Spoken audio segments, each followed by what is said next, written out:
Assalamualaikum warahmatullahi wabarakatuh.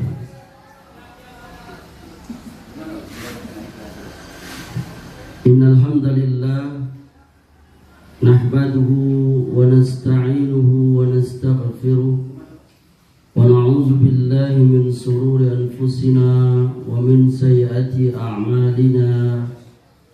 Man yahdihillahu fala mudilla lahu ومن يضلل فلا هادي له أشهد أن لا إله إلا الله وحده لا شريك له وأشهد أن محمدا عبده ورسوله صلى الله عليه وعلى آله وسلم. يا أيها الذين آمنوا اتقوا الله حق تقاته ولا تموتن إلا وأنتم مسلمون. يا أيها الناس اتقوا ربكم الذي خلقكم من نفس واحدة وخلق منها زوجها وبث منهما رجالا كثيرا ونساء واتقوا الله الذي تساءلون به والأرحام إن الله كان عليكم رقيبا. يا أيها الذين آمنوا اتقوا الله وقولوا قولا سديدا يصلح لكم أعمالكم ويغفر لكم ذنوبكم ومن يطع الله ورسوله فقد فاز فوزا عظيما.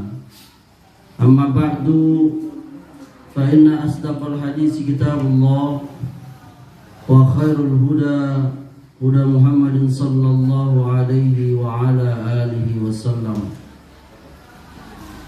وشر الأمور محدثاتها فإن كل محدثة بدعة وكل بدعة ضلالة وكل ضلالة في النار. Ikhwani wa akhwati jamaah Majelis Taklim Baiti Jannati rahimakumullah. Alhamdulillah, kita bersyukur kehadirat Allah Subhanahu wa taala. Sebagaimana biasanya kita berkumpul bersama setiap malam Ahad yang pada pekan ketiga di bulan November 2024 Miladiah ini, yang bersedia menjadi tuan rumah adalah akhuna saudara kita Rendra dan istrinya Halimah. Semoga Allah Subhanahu wa taala menjadikan kajian rutin ini menjadi keberkahan bagi rumah tangganya, diberikan kesehatan, diberikan rezeki yang barokah, anak-anak yang soleh dan soleha, dan kita semua nanti dikumpulkan oleh Allah Subhanahu wa taala di Jannatul Firdaus. Amin ya rabbal alamin. Ikhwan dan akhwat, sebagai muqaddimah nasihat Baiti Jannati, beberapa hari yang lalu ada seorang ikhwan kita yang berkirim pesan WhatsApp kepada ana, yakni perihal di rumahnya itu dia bersih-bersih, ternyata ada jimat yang ada di, kalau saya nggak salah ingat tuh di apa nama ini, sento ya, di atas ini apa namanya, kisi-kisi ya.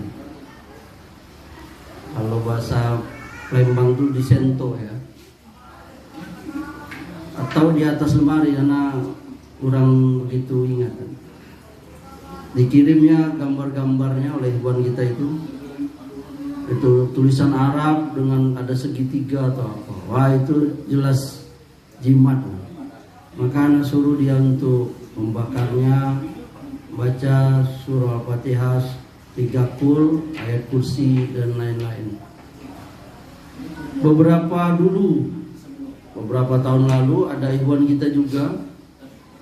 Sekarang ikhwan kita itu udah nggak aktif lagi di kajian, udah pindah ke mana, Curug ya. Dia juga bercerita di rumah orang tuanya itu, waktu di lantai atas, waktu dia cangkul itu banyak sekali menemukan barang-barang yang seperti itu. Ya itu juga anak suruh, kalau dia berupa lipatan suruh buka, Kalau berupa benang suruh putuskan atau apa kalau masih bisa. Nah, jadi saran ana semua, antum, kalau bagi kita yang membeli atau mendapati rumah dari orang lain, maka sebaiknya kita periksa rumah kita itu serincinya. Siapa tahu ada hal-hal yang seperti itu, karena itu bisa membuatkan rumah kita barangkali terjadi hal-hal yang tidak kita inginkan. Karena ya benda-benda seperti itu bisa mendatangkan jin ya. Oleh karenanya nggak ada salahnya kita, kalau kita membeli rumah bekas orang atau waris rumah siapa, kalau kita periksa lah kalau bisa sedetail mungkin. Nah, hal-hal seperti itu masih banyak kaum muslimin yang masih percaya hal yang seperti itu. Nah, itu pembersihan akidah kita dan rumah tangga kita. Baik ikhwan yang dimuliakan oleh Allah, mari kita lanjutkan yakni pembahasan kita tentang takwa. Pada pertemuan-pertemuan terdahulu kita sudah membicarakan bab pertama yakni definisi takwa. Bab yang kedua, wasiat takwa itu dari Al-Quran dan As-Sunnah. Bab yang ketiga, di mana letak takwa itu. Maka kita akan memasuki pada malam ini, kita masuki yakni bab yang keempat dari pembahasan kita tentang takwa ini, yakni kiat meraih takwa kepada Allah Subhanahu wa Ta'ala itu.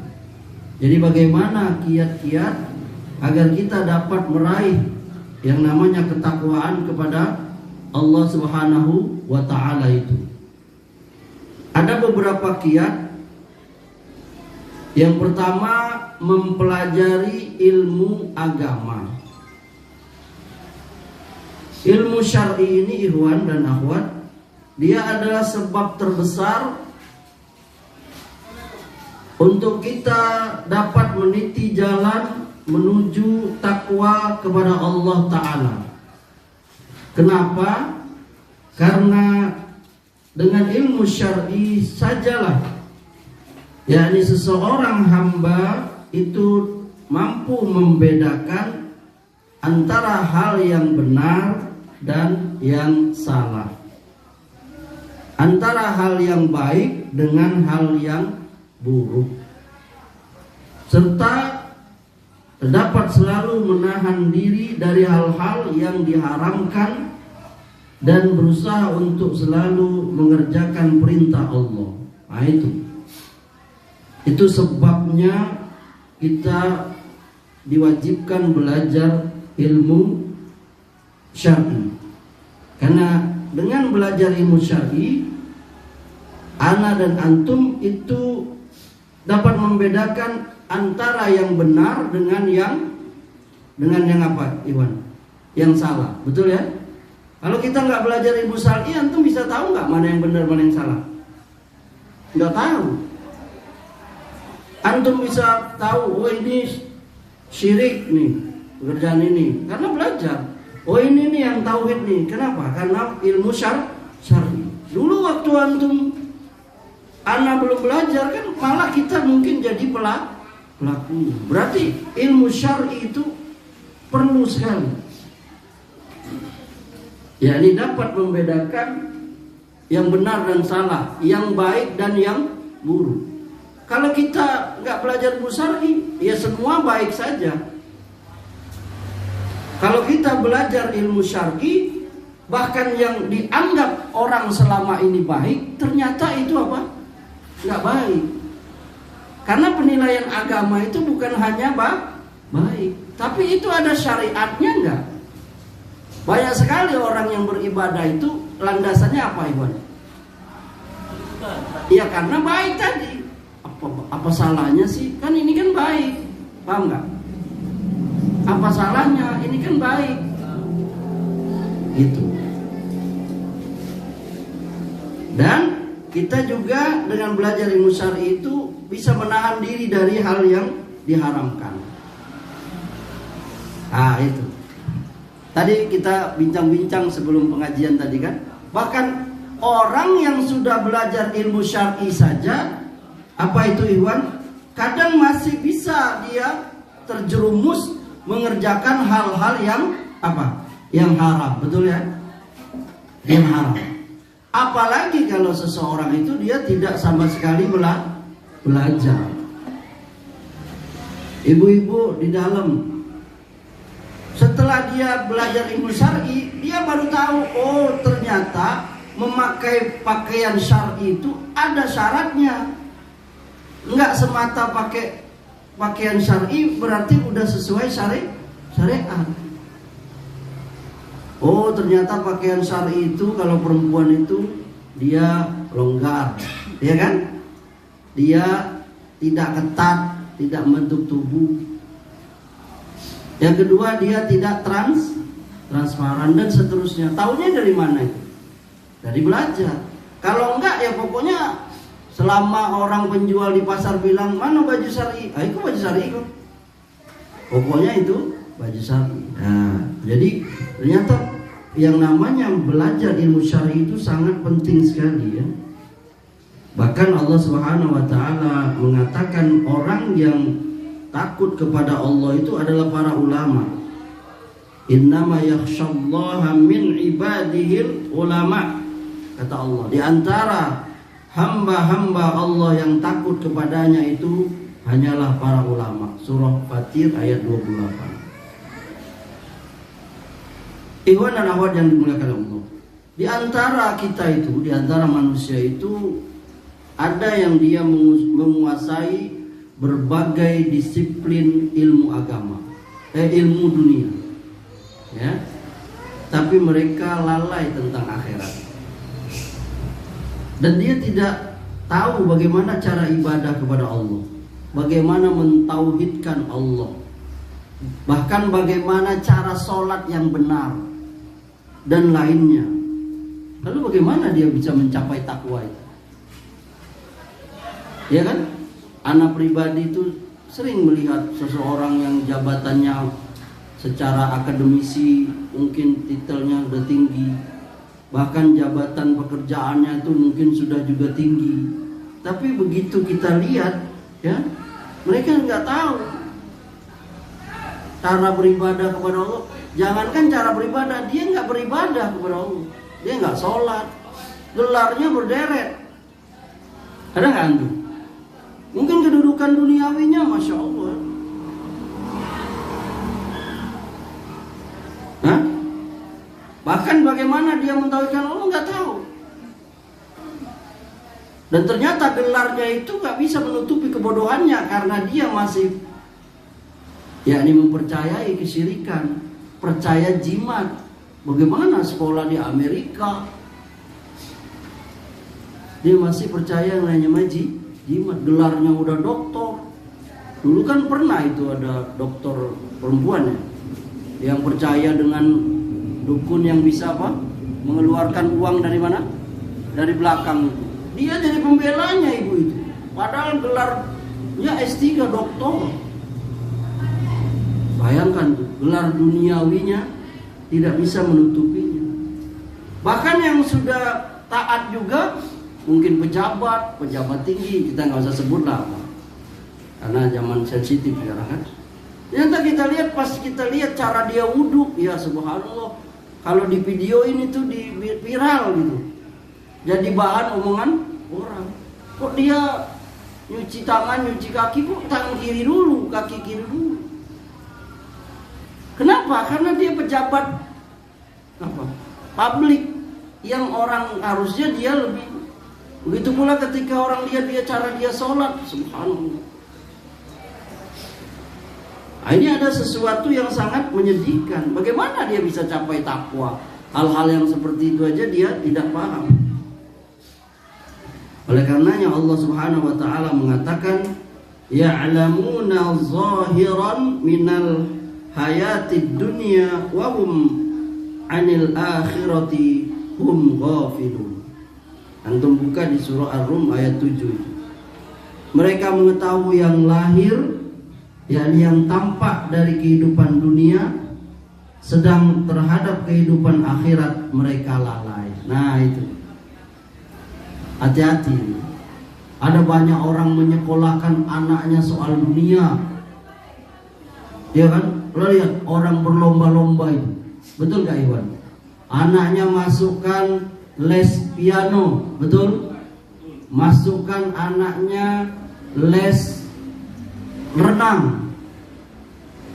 Tapi sayangnya sebagian mereka lalai, yakni anaknya tidak dimasukkannya les tentang misalnya akhirat, tentang baca Quran dan sebagainya, sehingga anaknya itu ya itu tadi menyedihkan.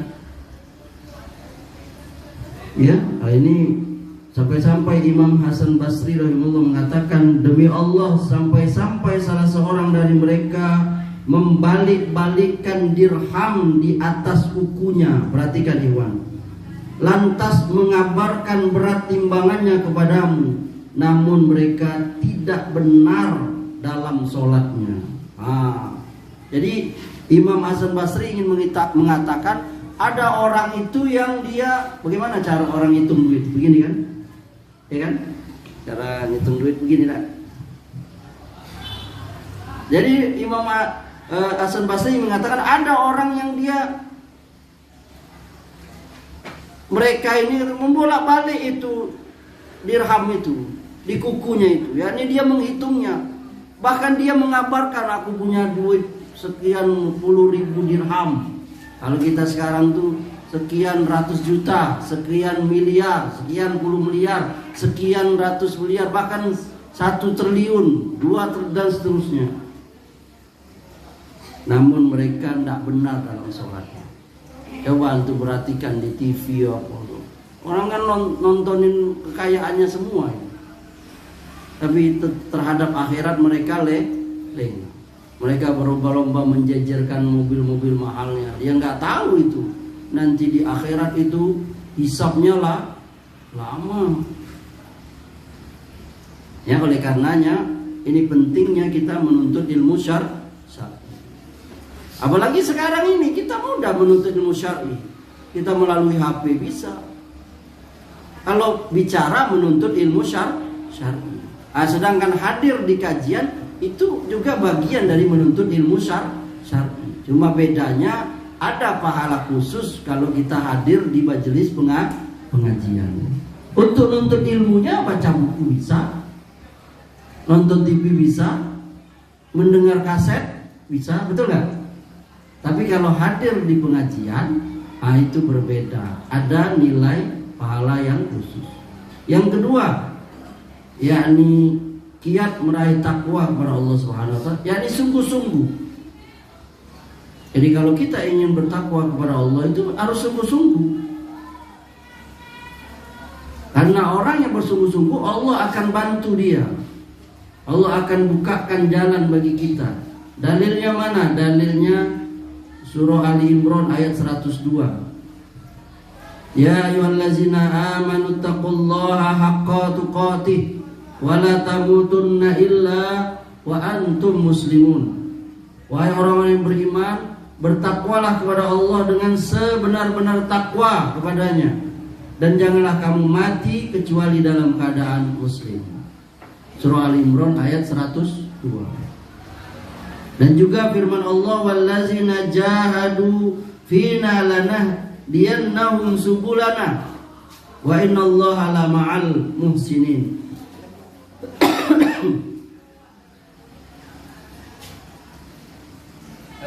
Dan orang-orang yang berjihad untuk mencari keridhaan kami, kata Allah, kami akan tunjukkan kepada mereka jalan-jalan kami. Dan sungguh Allah beserta orang-orang yang berbuat baik. Surah Al-Ankabut ayat 69. Lihat dua ayat ini. Ya, sungguh-sungguh. Sehingga ada pepatah, barang siapa yang bersungguh-sungguh dia akan mendapatkannya. Apa itu? Kalau nggak salah manjada apa tuh? Hafal juga itu ya. Bukan manjanda, bukan. Lah ini kan jadi manjanda dulu. Barang siapa yang bersungguh-sungguh, manjada wajada gitu. Itu. Nah lihat itu, orang yang bersungguh-sungguh saja itu belum tentu dia dapat. Ya kan? Kurang apa itu orang yang jualan di pasar itu? Di saat kita sedang tidur, dia jam 12 malam tuh membawa apanya? Bawa cabenya dari Curug itu nah. Ya kan? Lalu gelar apa dagangannya, lihat di saat orang tidur. Tapi apakah mereka semua kaya? Enggak. Padahal kerjanya sama itu. Sungguh-sungguhnya, istiqomahnya. Enggak semuanya jadi orang kaya. Ada yang udah berpuluh tahun ya kayak itu aja dagang gitu. Itu yang sungguh-sungguh, apalagi enggak sungguh-sungguh. Jadi kalau ingin jadi orang yang bertakwa itu ya sungguh-sungguh. Punya kuat niat kita memang. Oh, nanti ada pembahasannya di bab kelima. yakni tanda-tanda atau ciri-ciri orang takwa itu. Misalnya dia bangun tengah malam, dia istighfar di akhir malam. Ini berat, dan ini sangat berat memang. Yakni menghilangkan rasa kantuk itu. Ya kan? Kalau nonton bola Jepang lawan Indonesia jam 3, jam 2 mungkin bangun juga kita ya. Tapi kalau untuk sholat malam kadang gak semua orang sanggup. Maka ada kesungguhan. Nuntut ilmu juga harus sungguh-sungguh. Semua lah. Apalagi bertakwa kepada Allah harus sungguh-sungguh. Allah mengatakan tadi ya, orang yang berjihad untuk mencari keridhaan kami, ya, kami akan tunjukkan kepada mereka jalan-jalan kami. Di ayat sebelumnya itu, ittaqullaha haqqa tuqatih. Bertakwalah Allah dengan sebenar-benar takwa, yakni sungguh-sungguh. Yang ketiga, yakni kiat meraih takwa itu ikhwan, mentadabburi Al-Quran dan hadis ya sunnah. Orang yang sering mentadabburi Al-Quran dan sunnah, ya, Allah akan selalu mendekat dan akan selalu mendekat menuju ketaatan kepada Allah, berusaha untuk menjauhkan perbuatan dosa dan maksiat. Allah Subhanahu wa taala berfirman, afala yatadabbaruna al-Qur'an am ala qulubin aqfaluha. Maka tidakkah mereka menghayati Al-Qur'an atau hati mereka sudah terkunci? Surah Muhammad ayat 24. Jadi poin yang ketiga, meraih takwa itu mentadabburi Al-Quran dan Sunnah. Sudahkah kita semua mentadabburi Al-Quran? Antum usahakan di rumah punya Al-Quran dan terjemahannya itu. Ya minimal sehari bacalah. Ya minimal 10 ayat atau 5 ayat lah. Ada subuh, lalu baca terjemahannya itu, lalu itu namanya mentadabburi. Nanti berapa hari bisa tamat Al-Baqarah gitu. Ya ini membacanya dengan memahami maknanya. Sebagian kita bagaimana dia bisa khusyuk sholatnya itu, karena sebagian kita ya ini dia nggak paham apa yang dia baca saat sholat. Karena memahami apa yang kita baca pada saat sholat itu akan menumbuhkan yang namanya kekhusyuan. Dan begitu pula doa. Kalau doa itu kita pahami, maka kita akan sungguh-sungguh. Betul kan?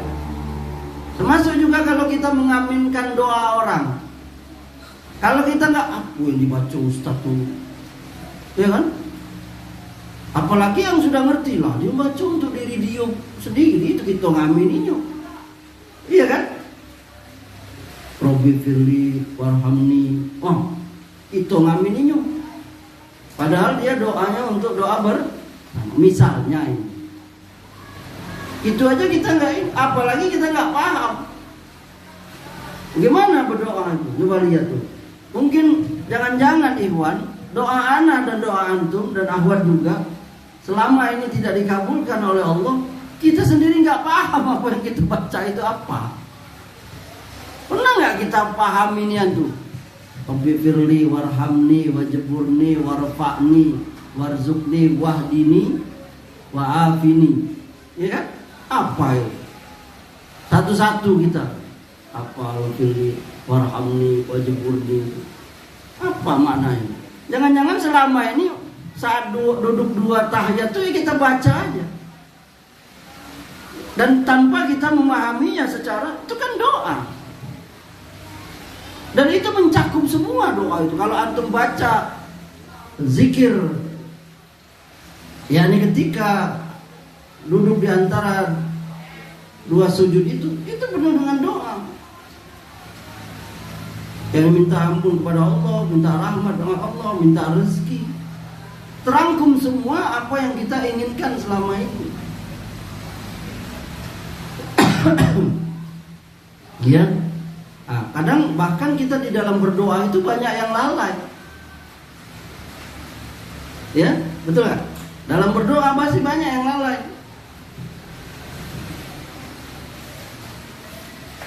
Kalau dia doa untuk diri sendiri dia saja lalai, bagaimana dia doa dengan berjamaah itu tadi? Sebagian dia saat berdoa pikirannya kemana-mana. Boleh jadi? Boleh jadi.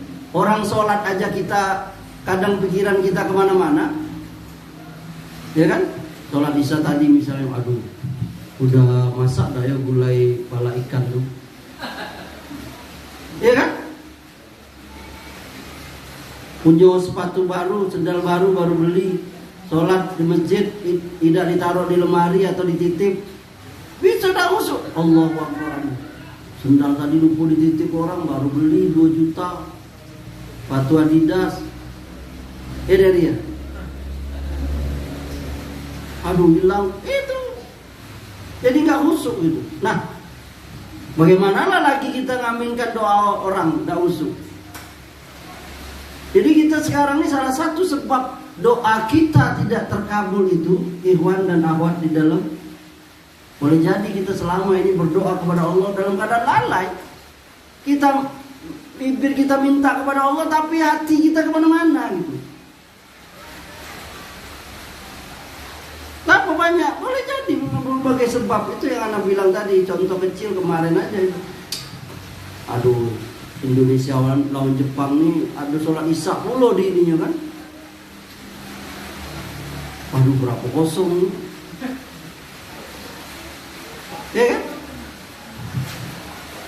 Coba lihat. Jadi ada saja, jadi yang menyebabkan yakni tidak terkabulkan dia. Oleh karenanya yang keempat, ya Ikhwan, kiat meraih takwa itu berdoa. Jangan lupakan doa itu. Doa itu sarana bagi kita untuk dapat pertolongan dan penjagaan Allah Ta'ala. Itu. Jangan lupakan doa, Ikhwan. Selama ini anak kalau ditanya orang tentang permasalahan dalam masalah hidup, selain memberikan solusi, anak berdoa. Selalu anak menyisipkan itu, jangan lupa berdoa. Contoh, ada ibu-ibu bertanya bagaimana kiat supaya anaknya bisa jadi anak penghafal Quran atau taat atau anak yang bandel bisa. Anak berusaha, pemungkas jawaban itu adalah doa. Ini yang sering kita lupa itu, Ibu. Dalam berumah tangga juga gitu. Jangan lupa doa. Enggak dilarang ibu-ibu ya doa, yakni minta banyak harta, beli perhiasan apa enggak. Tapi jangan lupa doakan suami kita, doakan anak kita, doakan diri kita. Karena doa itu yakni bisa memberikan kebaikan. Nah, ketakwaan juga begitu. Yakni agar kita bertakwa itu doa kepada Allah. Bahkan Rasulullah mengajarkan kita Apa itu? Allahumma inni as'aluka huda wat tuqa wal afaf wal ghina. Ini apa? Coba ikutin ya. Ibu-ibu juga ikutin ya. Coba ikhwan ikutin. Allahumma inni as'alukal huda wat tuqa wal afafa wal ghina. Sekali lagi. Allahumma inni as'alukal huda wat tuqa wal afafa wal ghina. Sekali lagi. Allahumma inni as'alukal huda wat tuqa wal afafa wal ghina. Ya Allah, aku memohon kepadamu petunjuk, ketakwaan, kesucian diri, dan kecukupan. Ini hadis sahih riwayat Muslim. Lihat itu. Jadi jangan lupa berdoa. Bahkan ini khusus, yakni Rasulullah SAW mengajarkan kita berdoa agar menjadi orang yang takwa. Lihat ayat ini. Wattuqa, jadi jadikan aku orang yang takwa. Wal afafa, yakni orang yang menjaga kesucian diri. Wal ghina, orang yang cukup. Lihat di doa Nabi. Enggak minta banyak harta. Bab lain boleh, tapi dalam bab ini, dalam doa ini, Nabi minta kecukupan. Karena cukup itu lebih dari kaya. Ya kan? Mau ada pergi jalan-jalan, cukup duitnya, ya kan? Mau beli sesuatu, cukup, ya kan? Pokoknya mau apa? Anak-anak mau perlu sesuatu, cukup duitnya. Karena kalau berlebih kadang susah juga. Aduh, berlebih duitnya, mana nak taruh, ya kan? Tapi kalau cukup, ya sudah. Gimana dek, duit tadi? Alhamdulillah kak cukup. Tidak nambah lagi kakak. Sudah, cukup ya tuh. Dan ini doa ini, ketakwaan ini, subhanallah. Ya. Oleh karenanya bahkan ada doa yang lain ya, yang Allah ajarkan untuk seorang muslim, doa yang bagus sekali ya. Allahumma inni a'udzubika minal ajzi wal kasal wal jubni wal bukhli wal harami wa azabil qabri.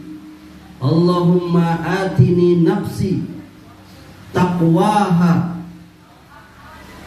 wa zakkiha anta khairu man zakkaha anta waliyuha wa maulaha. Allahumma inni a'udzubika min ilmin la yanfa' wa min qalbin la yakhsha' wa min nafsin la tashba' wa min da'watin la yustajabu laha. Lihat makna doa yang diajar Nabi ini, ikhwan. Ini hadisnya riwayat Muslim ya dan Nasai. Ya Allah, sesungguhnya aku berlindung kepadamu dari kelemahan. Lihat. Jadi kalau lemah itu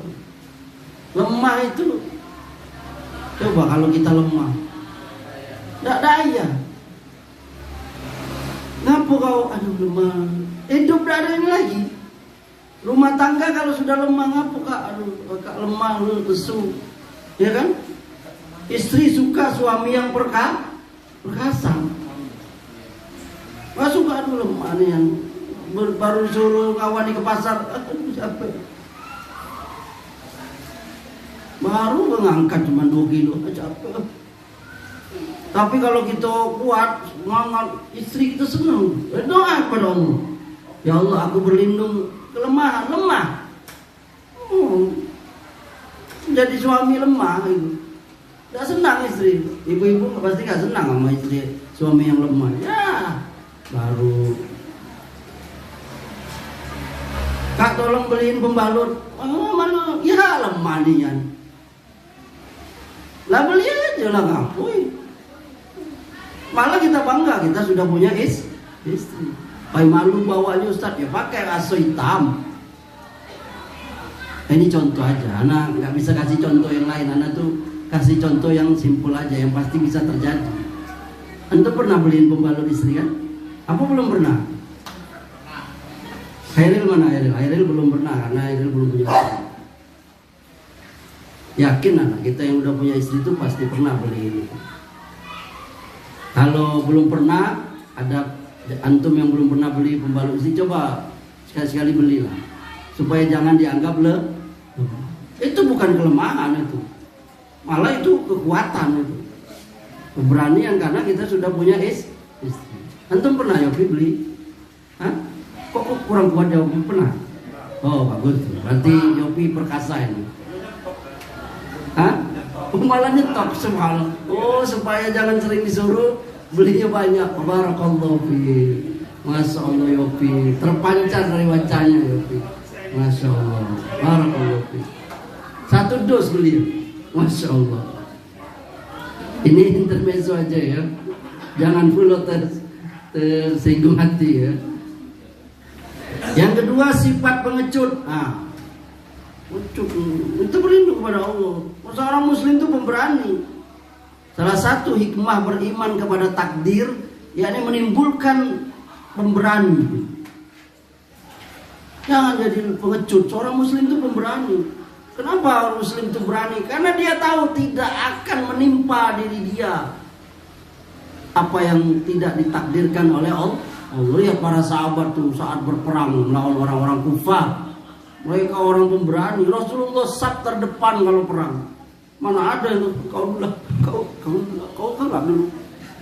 Ya pengecut itu.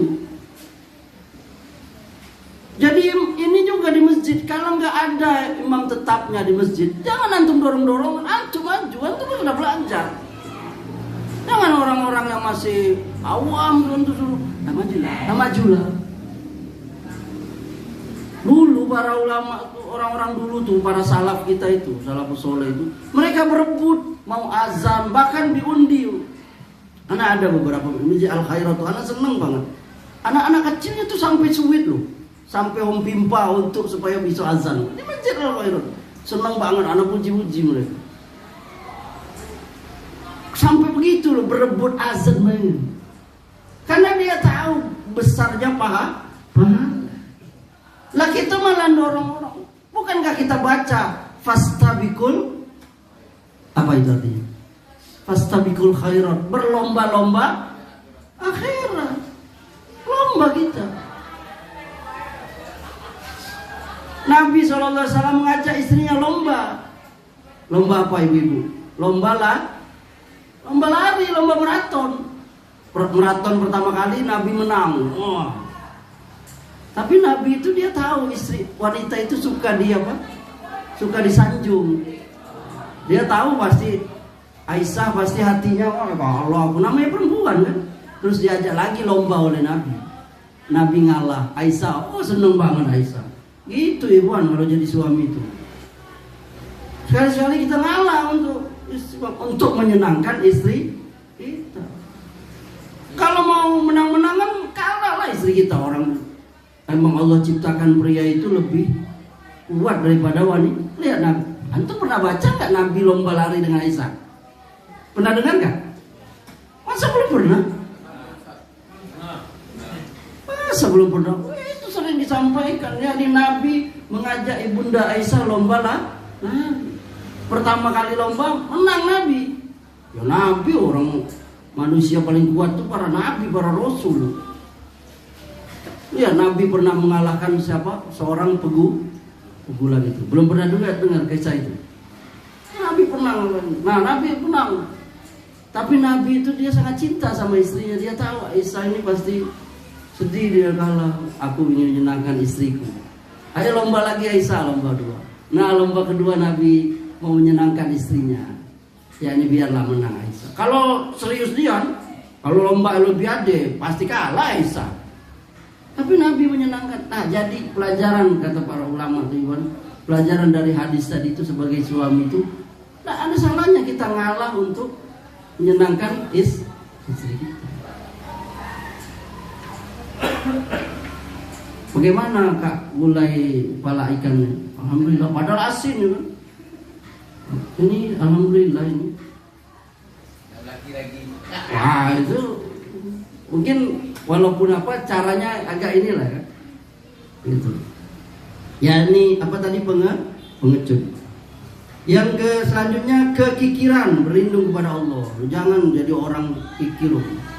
Sebagian suami sangat pelit sama istrinya, ya subhanallah. Salah satu sifat yang tidak disukai dalam rumah tangga itu suami yang pelit atau istri yang pelit. Pelit, bin medit, buntut gasiran, bin keket. Kalau bahasa Jawa apa pelit? Medit. Nah. Kalau bahasa Minang apa? Asam pilih karyang. Ada mau numpang namanya kah? Bahasa lagi kah?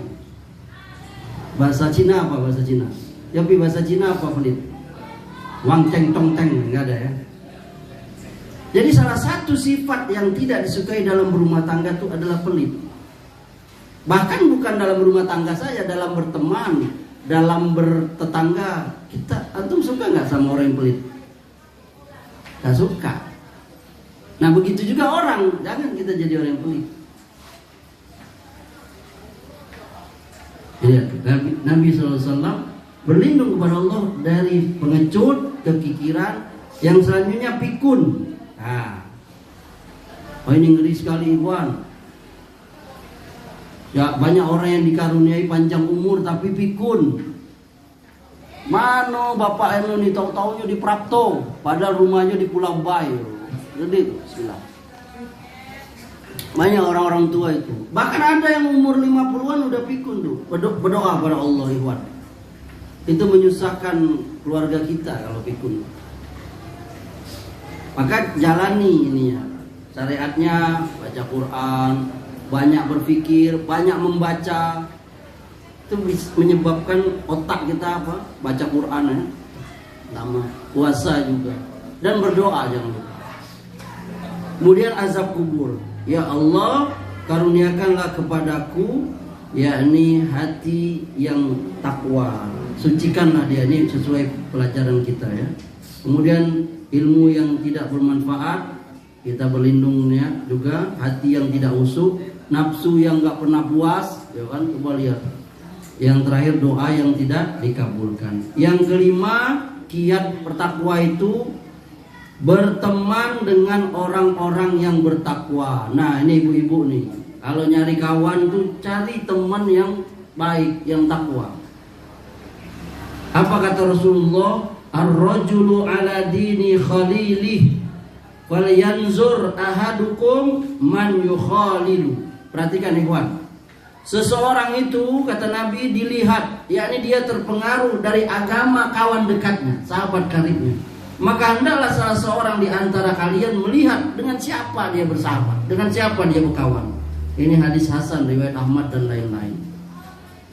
Nabi mengatakan, la tusahib illa mu'minan wa la ya'kul ta'amaka illa taqiyun. Jangan engkau berteman, bergaul, sahabat kecuali dengan orang-orang mukmin, dan jangan makan makananmu itu kecuali orang yang takwa. Ini hadis Hasan riwayat Abu Dawud dan lain-lain. Lihat Iwan, kita ibu-ibu perhatikan ya. Kita disuruh berteman, yakni perhatikan kawan itu. Kawan itu berpengaruh. Di dalam hadis yang lain Nabi mengatakan, kamu bertemanlah dengan penjual minyak wangi. Jangan kamu berteman dengan pandai besi. Yani kalau kita berteman dengan tukang jual minyak wangi, ya ini minimal kita dapat mencium wanginya. Alhamdulillah dikasih minyak wangi hadiah pulang. Kita berkawan dengan tukang jual ikan aja dikasih ada ikan. Betul lah? Ya Jana? Barakallahu, jazakallah. Coba bayangkan. Insya Allah kita makan ikan malam ini. Maka semangat kita malam ini kan? Kenapa? Karena kita berkawan dengan penjual ikan.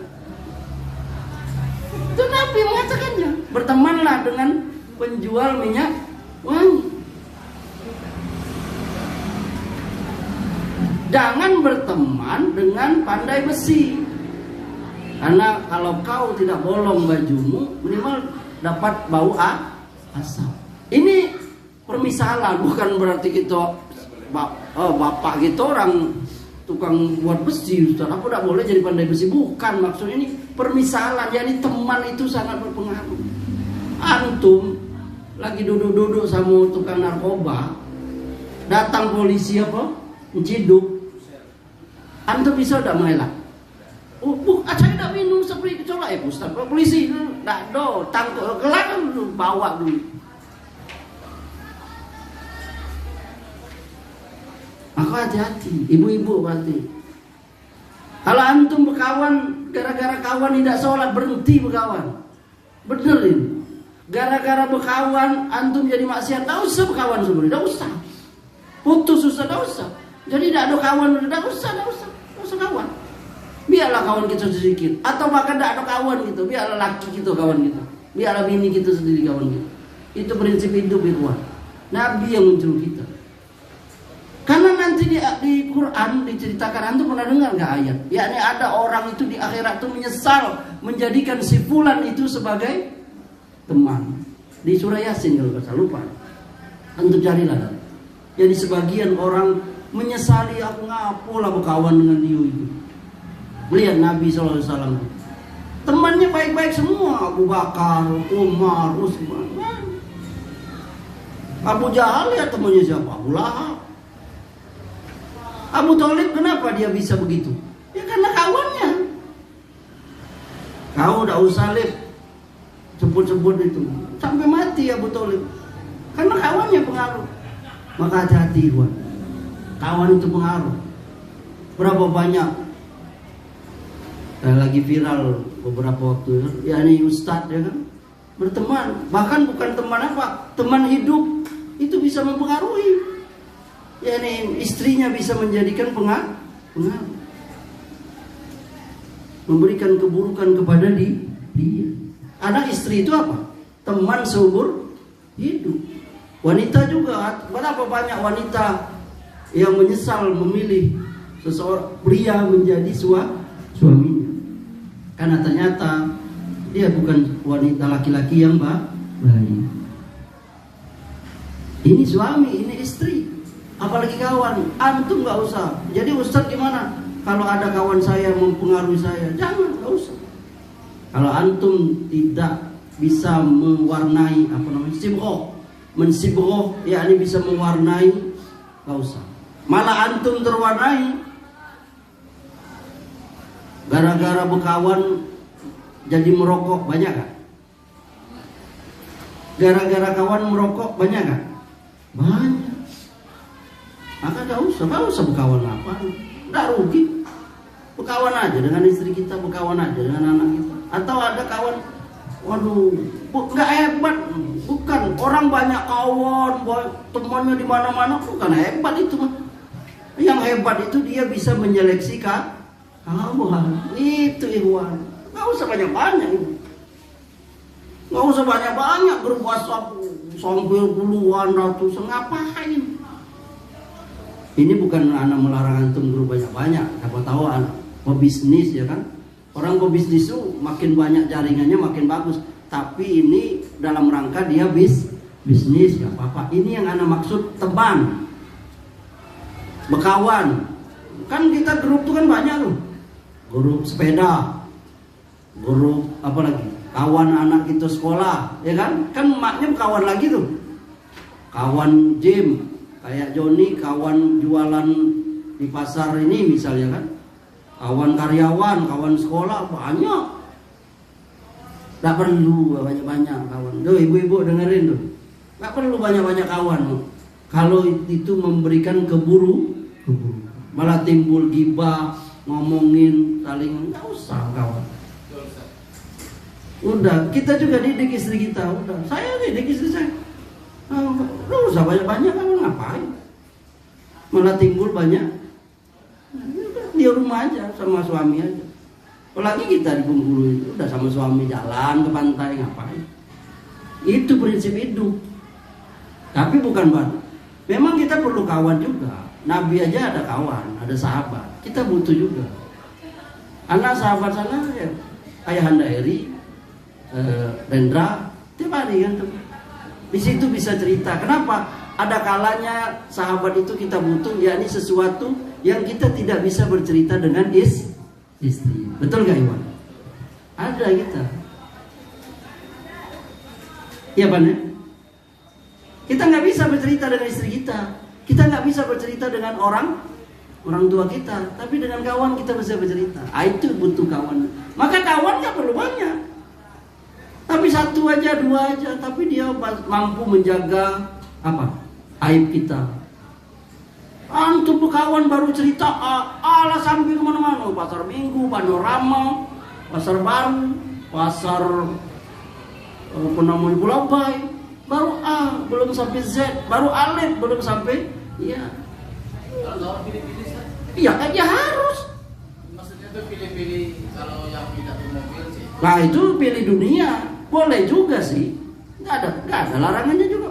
Saya milih kawan yang pemobil supaya saya bisa numpang mobilnya, boleh-boleh saja. Tapi jangan sampai ada di situ ada ghibah atau apa semacamnya. Kalau memilih kawan dalam hal duniawi, tapi itu jangan jadikan patokan utama. Nabi juga teman-teman dekatnya orang-orang kaya. Abu Bakar kaya nggak? Kaya. Umar kaya nggak? Kaya. Utsman apalagi. Abdurrahman bin Auf lebih kaya lagi. Apa Nabi matre? Enggak. Jadi kalau kita berkawan dengan orang kaya, boleh. Aku senang berkawan dengan si itu sebulan. Anak aja, teman anak banyak yang kaya, tapi pada banyak yang meninggal waktu corona. Tenang anak berkawan. Mudah aja. Ustaz, butuh 10 juta dikirimnya. Mau beli buku, beneran ini anak kamu. Salah satu sifat kita berteman itu kan karena harta ya kan. Bahkan jangankan harta, mencari pasangan saja karena harta ya kan. Kata Nabi, nikahilah perempuan itu karena apa? Pertama karena apa? Karena kecantikannya, karena hartanya, iya kan? Nggak apa-apa. Termasuk teman juga nggak apa. Tapi jangan sampai menzolimi yang miskin, bukan itu maksudnya. Bukan. Tapi kalau kita nggak apa-apa. Selama itu dalam rangka yang baik, bukan dalam rangka maksiat. Paham lah itu, ya.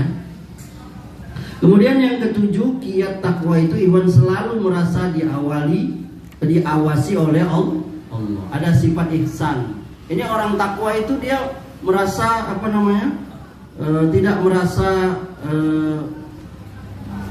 Allah tidak tahu ya. Dia selalu merasa diawasi oleh Allah.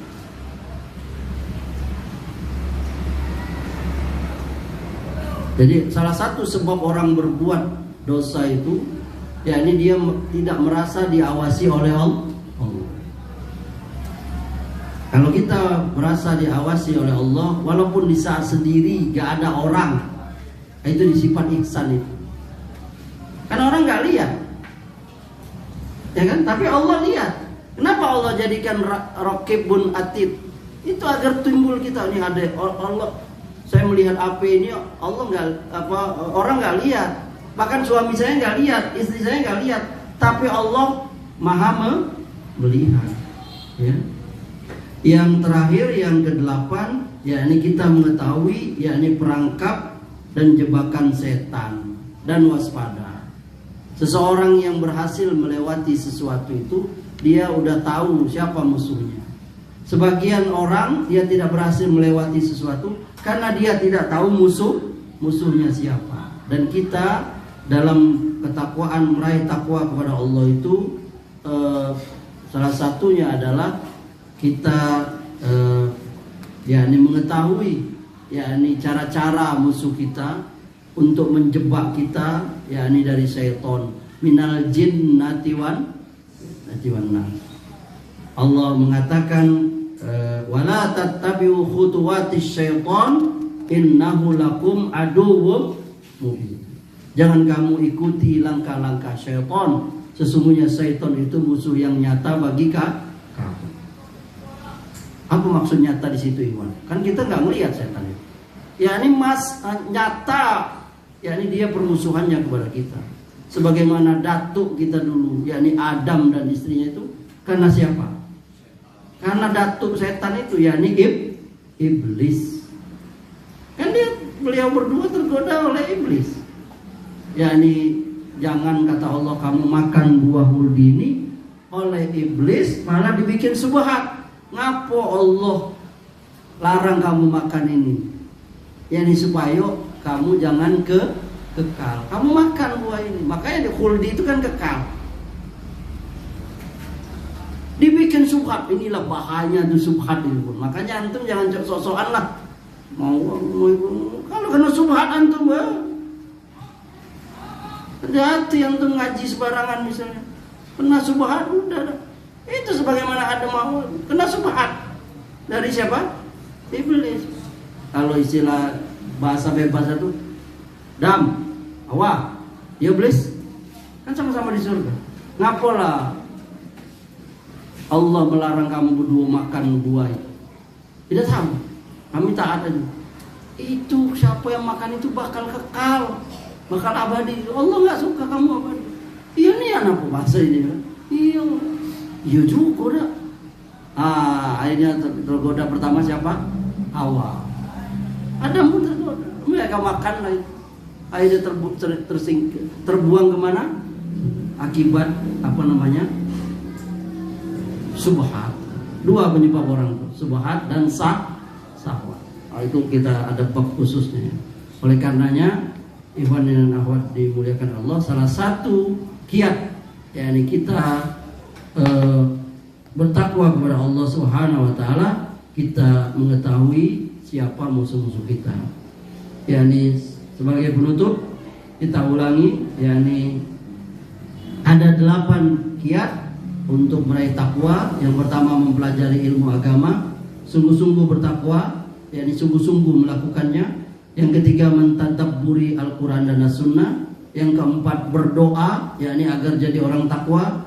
Yang kelima berteman, yakni memilih teman itu, menseleksi teman itu, yakni cari teman orang-orang yang bertakwa. Yang keenam menjauhi perbuatan dosa dan maksiat.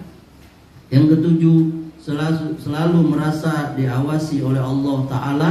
Yang kedelapan mengetahui perangkap setan dan jebakannya, serta kita waspada. Insya Allah dengan kita menjalankan 8 poin ini, kiat meraih takwa itu insya Allah Ta'ala akan tercapai, dan Allah jadikan kita semua orang yang bertakwa. Demikian kajian kita malam hari ini, semoga bermanfaat. Insya Allah pada pertemuan yang akan datang akan kita lanjutkan, yakni bab yang kelima, sifat-sifat orang yang bertakwa. Insya Allah Ta'ala.